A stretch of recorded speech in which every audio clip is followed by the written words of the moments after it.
Hello, we're going to be talking today about understanding the 60/30/10 rule and how to make money through direct mail marketing. My name is Cornelius Henderson, managing partner of Cooperative Solutions LLC, or a residential real estate development firm based out of DC. You can locate us at dcmetrorealestatedeals.com or also at isyourmoneylazy.com. Essentially, you want to know, why is this important? In our current environment, a lot of people are quite honestly afraid of investing, and I use the word investing strongly, in marketing because of the returns. They sit over here, and a lot of people will tell you, hey, you only get 1% return if you put X amount of dollars out, you mail to this amount of people, this can be returned, and you may or may not get a deal out of that or not. I can tell you, this is exactly why this topic is important, because when you implement the 60/30/10 rule, you can essentially predict your income. You're going to know exactly, for the most part, what kind of response rates you're getting, and start being able to predict how many deals you're able to do and predict your income. What exactly is the 60/30/10 rule? Essentially, 60% of your direct mail program depends on using the right list. You just can't mail to everybody. 30% depends on you making the right offer. Are you able to attract the people on the right list to respond to your offer? And the 10%, which unfortunately goes, a lot of people put a lot more emphasis on this than it needs to be, is depends on your creative packaging, on getting it opened. So now that you understand basically, and been exposed to this 60/30/10 rule, you want to know, how can we turn this into cash? How can I turn the mailbox into dollars? And basically, it's quite simple. We just have 8 rules of thumb that we're just going to go through quickly here. Rule number one: the most important element, as we all already talked about, is the right list. When you're in a real estate investor or any other profession, kind of really honing in and writing a description of your perfect customer is really crucial. In real estate, what I'm personally looking for when I'm looking for a distressed property is someone who has had a situation that has forced them to need assistance and need to sell now, immediately. So, and what are the type of situations that come about that force that? It could be, sometimes it's a lot of unfortunate incidents such as illness, death in the family, moving, things of that sort. Now, once you start brainstorming and developing all these ideas, that's when you go about developing your list. And we've on other videos we talk about this in terms of defining your list, but that's how you have to start, with creating your perfect customer and then honing in and developing that right list, and those are the people that you're going to be mailing to. Rule number two: you want to make it easy for the recipient to take action. A lot of people, just do not have open lines of communication. You should absolutely have a website. Different people communicate in different ways. You should have a website. And you can do this with testing. That it makes it easy for them to respond to you. You should have a 1-800 number as well as a local number. We've noticed that local numbers with the combination of 1-800 numbers pull better than simply using one or the other. But you should make it as easy as possible for the person who's getting your information to respond back to you, whatever that manner is. You shouldn't say, hey, you need to come by my office, or you need to do this and you do that. Rule number three: letters are almost always going to outpull any kind of mailing packages with no letters. We've noticed, it depends on who we're going after. We do use a combination of postcards, but in our experience, letters with really long copy are the absolute best things that pull. We've gotten really creative and done a lot of different packages and things, but as long as you have a letter with long copy in there, that's going to attract and outpull other mailing packages. Rule number four: the best buyers are those who have bought by mail before. Now, I say this because there is a national real estate guru who talks about this rule, and many people ignore it. and you can ignore it to your peril. It really is essential when you're talking about when you're buying a list from a list broker. It's really, really important to pay attention to this rule. You want people, the best buyers, who are people who responded to the mail before. It's very difficult to penetrate people who are just skeptical about receiving mail.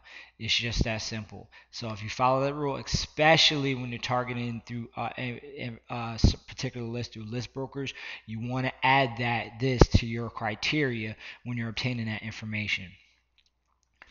Rule number 5: do anything you can to get your envelope opened.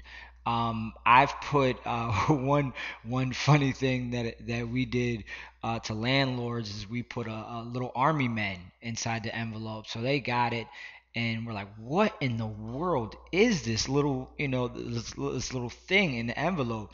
And we got calls back from people, a lot of motivated sellers, but even some guys were like, this was just so creative, we just had to call you back. And it's had us cracking up or whatever. But you essentially want to do anything you can to get your mail open. One thing that I've seen now lately is these perforated notices that sound so serious, and they're the first thing I personally open up. I'm paying a lot of attention to them, because quite honestly, they're just the first things I person up, and they're just like, we want to adjust your mortgage or blah blah blah or something of that sort that I'm not interested in. But they're attracting me, and they're getting me to open it up first before any other mail. So definitely want to pay attention to that. Rule number 6: you want to keep good records of your mailings and your response rates. This is so critical because it's going to lead directly into rule number 8. You want to essentially know exactly how many letters you mailed out, or pieces. You want to have some kind of coding on your piece so you know exactly how exactly when someone does call in or respond, which letter or marketing piece they responded to. And this is going to allow you to track and kind of know your results. So it's important that you're getting above that 1% response rate. You're going to want to be targeting between the 5, 10, and even more response rates depending on your mailers. Testimonials, rule number 7: testimonials, they definitely improve responses. People like to work with people who are established and have experience. So using testimonials is definitely going to help you out directly in there, improve your response rates. If you're able to somehow direct them to a video testimonial, that's even better. Those are great as well. Final rule number 8, and so I guess you kind of say the best for last. You want to test, and test some more. You want to sit over here and do multiple tests until you start honing into some of your best mailers, packaging, offer headlines, and things of that sort. And you want to basically, when you're testing, you just want to take basically have everything identical except for change one thing, and that one thing could be the color of the letter, I mean the color of the envelope. It can be just changing the headline with everything else consistent. It can be changing the offer in there, something really subtle and simple, and test over and over and over until you maximize out that response rate. So you keep taking the every time you change one little thing, you take that package and then you tweak it just a little bit more with something else, twisted and tested until you get to your highest optimal response rate. And then you go and you start running with that, and then you continue to test after that, on a less continuous basis, but you're always going to want to be testing.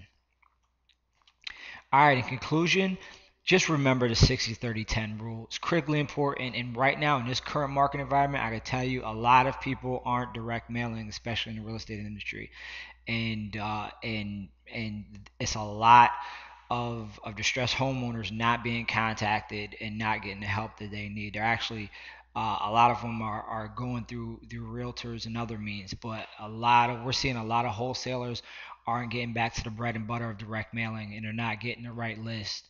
And there's a lot of money in this market in direct mail.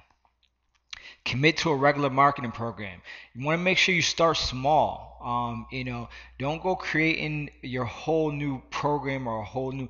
Don't get fancy with it. Come, you can call me and ask me if you need to. Hey, Cornelius, where are you looking? Who do you want to buy houses from? I'll tell you off the gate, probates and frustrated landlords. And show you how to get the list because we want people to send us quality deals. That's what we're looking for. Once you get this list, focus on a particular niche and just be a big fish in a small pond. That's how you start, developing, a quality marketing plan and then branch out from there. All right, for other training videos, definitely want to check us out, Cooperative Solutions TV at youtube.com/cooperative solutions. Additionally, definitely want you to join our buyers list at dcmetrorealestatedeals.com, whether you're a newbie, wholesaler, realtor, private lender, whatever facet of real estate that you're working with, definitely want to work with you, and this is our primary vehicle for doing that. So this is how we communicate, get information out, and definitely want you to add us to your buyers list as well. Hope you enjoyed it. Have a great day.